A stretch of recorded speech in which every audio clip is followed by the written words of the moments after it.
అన్ని అనుమతులతో నిర్మించిన కాళేశ్వరం మీద కాంగ్రెస్ పార్టీ విషం చిమ్ముతుందని భూపాలపల్లి మాజీ ఎమ్మెల్యే గండ్ర వెంకటరమణారెడ్డి ఆరోపించారు.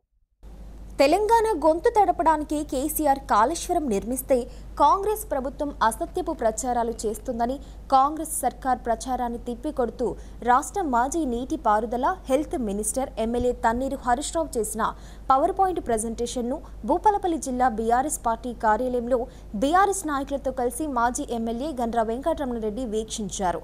ఎంతో కమిట్మెంట్తో కట్టిన కాళేశ్వరం ప్రాజెక్టుపై కాంగ్రెస్ ప్రభుత్వం దుర్మార్గంగా ఏ రకంగానైనా కేసీఆర్ పేరును చెడగొట్టే విధంగా తప్పుడు ప్రచారం చేస్తోందన్నారు. ప్రభుత్వం వచ్చి 2 సంవత్సరాలైనా ఇప్పటికీ కాలయాపన చేస్తుందే తప్ప కుంగిన పిల్లలను రిపేర్ చేయడం గానీ పంపులు ఆన్ చేయడం గానీ చేయకపోవడం దురదృష్టకరమన్నారు.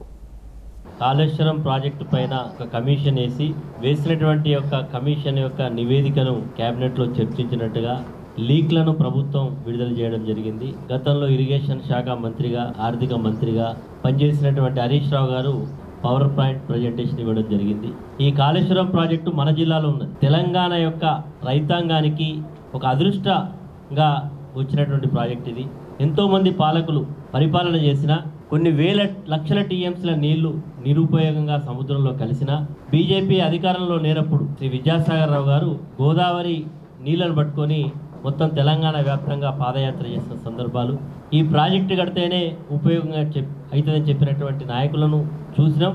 కానీ వాళ్ళు ఎవరు కూడా ఏం చేయకపోయినా తెలంగాణ రాష్ట్ర సాధన కొరకు నిర్విరామ కృషి చేసి తెలంగాణకు దీర్ఘకాలిక ప్రయోజనాలను దృష్టిలో పెట్టుకొని అనతి కాలంలో కట్టినటువంటి ప్రాజెక్టే కాళేశ్వరం ప్రాజెక్టు. ఈ ప్రభుత్వం అధికారంలోకి వచ్చిన 2 సంవత్సరాలలో పరిపాలన మీద దృష్టి పెట్టకుండా, ఎన్నికల హామీలు అమలు చేయకుండా వాటిని కప్పిపుచ్చుకోవడానికి డైవర్షన్ పాలిటిక్స్ చేస్తున్నారు. ఆ డైవర్షన్ పాలిటిక్స్లో భాగమే ప్రభుత్వం ఇచ్చినటువంటి నివేదికలో లీకులు, కేసీఆర్ గారి పేరు ఏ రకంగానైతే చరిత్ర పుటల్లో చిరస్మరణీయంగా నిలిచిపోతున్నదో దాన్ని తుడిసేటువంటి ప్రయత్నంలో భాగంగానే ఇవన్నీ చేస్తా ఉన్నారు. ఎన్నికల హామీలు అమలు కాలే. 2000 పెన్షన్ 4000 కాలే. రైతు బంధు 10,000 జాగాల 15,000 కాలే. మహిళలకు 2,500 రాలే. రైతులకు బోనస్ డబ్బులు ఇయ్యలే. నిరుద్యోగులకు నిరుద్యోగ వృత్తి రాలే. విద్యార్థులకు స్కూటీలు రాలే. అనేక ఎన్నికల హామీలు అమలు చేయడం లేదు. కాబట్టి కేసీఆర్ గారిని ఏ రకంగానే ఇబ్బంది పెట్టాలి.